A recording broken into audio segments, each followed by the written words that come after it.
वो कहते हैं ना, इश्क कब हदों में रहा है, इश्क तो हदों को पार करता है। हो जाए जिससे इश्क सच्चा, फिर उससे बेशुमार करता है। बदलने को तो बदल जाते हैं लोग बिछड़ने के बाद, फिर भी बेसब्री से इश्क उसके आने का इंतजार करता है।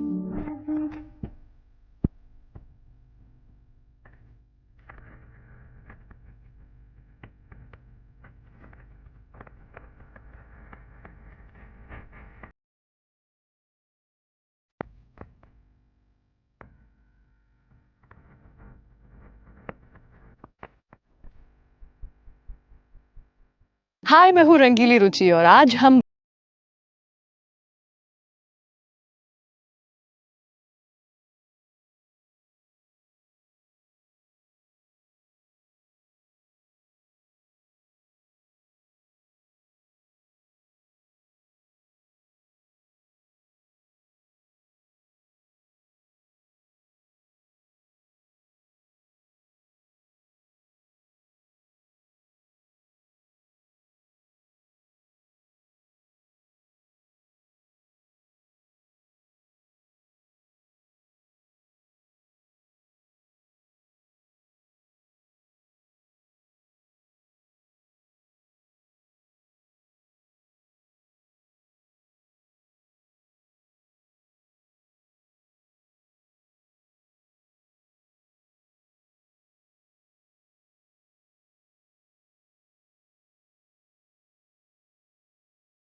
डिनाई करते थे, लेकिन सबको दिखता था कि कुछ तो है।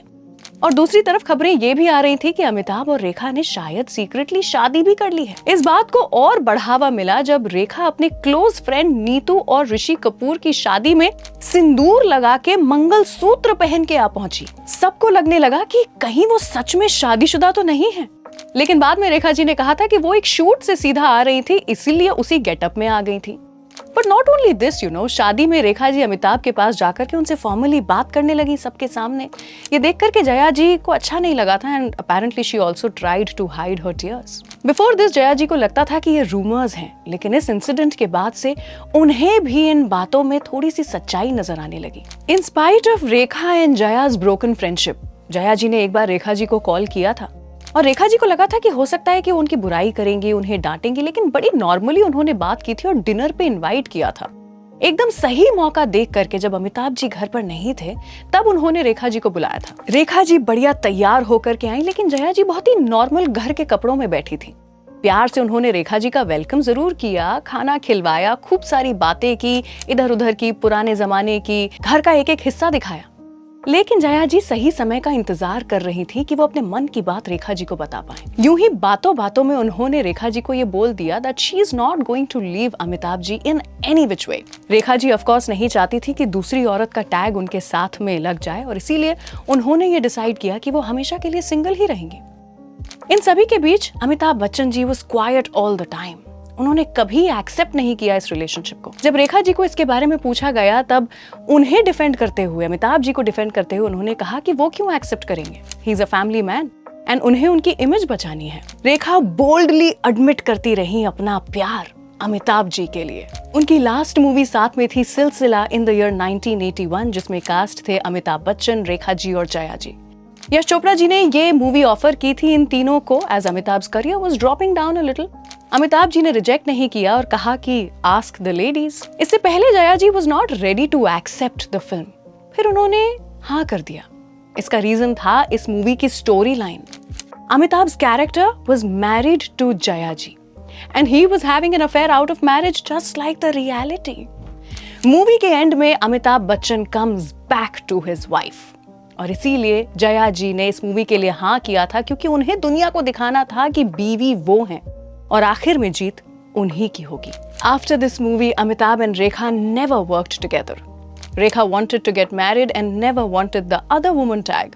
उन्होंने रियलाइज किया कि वो जया जी को छोड़ के उनके पास आएंगे नहीं। After many years R Balki की फिल्म शमिताभ में ये दोनों साथ में तो थे, लेकिन एक साथ स्क्रीन पर दिखाई नहीं दिए थे। प्यार, मोहब्बत, इश्क, इबादत, इस बीमारी को जो चाहे नाम दे दो, पर एक बार अगर आपको ये लग गई तो बस इंसान किसी भी हद तक जाने को तैयार हो जाता है। रेखा जी ने इसके बाद शादी जरूर की, लेकिन फिर भी उनका नाम हमेशा अमिताभ जी के साथ जोड़ा गया। जब रेखा जी को पूछा गया कि आप लोगों को रोकेंगी नहीं ऐसा करने से, तो शी सेड नहीं, व्हाई विल आई स्टॉप। वो मेरी लाइफ के one of the best things हैं। बहुत कुछ सीखा है उनसे, on camera end of camera. जब रेखा जी से ये पूछा गया था कि क्या वो आज भी अमिताभ जी से मिलती हैं, तो बड़ी सादगी से उन्होंने बताया था कि वो उन्हें मिलती नहीं है, उन्हें कई इवेंट्स में देख पाती है, जो उनके लिए बहुत बड़ी बात है। रेखा जी ने तो हर पल इजहार इश्क किया है, पर कभी अमित जी रेखा जी से वो बातें कह पाए होंगे जो एक फिल्म के जरिए उन्होंने बड़ी आसानी से कह दिया था। ना ढूंढ तू जवाब, यहाँ तो सवाल ही उलझे हैं, ये किस्से ये यादें चाहे सब खुल जाएं, मुझे तो लगता है बस उनके ख्याल ही होंगे जो सुलझे हैं। तो ये थी एक ऐसी लव स्टोरी जो कभी मुकम्मल नहीं हो पाई, लेकिन फिर भी कई सारी लव स्टोरियों से भी ज्यादा बड़ी बन गई। अगली कौन सी लव स्टोरी है जो आप चाहते हैं कि मैं लेकर के आऊं यहाँ लव स्टोरियां पर? प्लीज मुझे नीचे कमेंट सेक्शन में लिख करके बताइए, और देखते रहिए स्टोरियां बाय रंगीली रुचि। रेडियो नशा।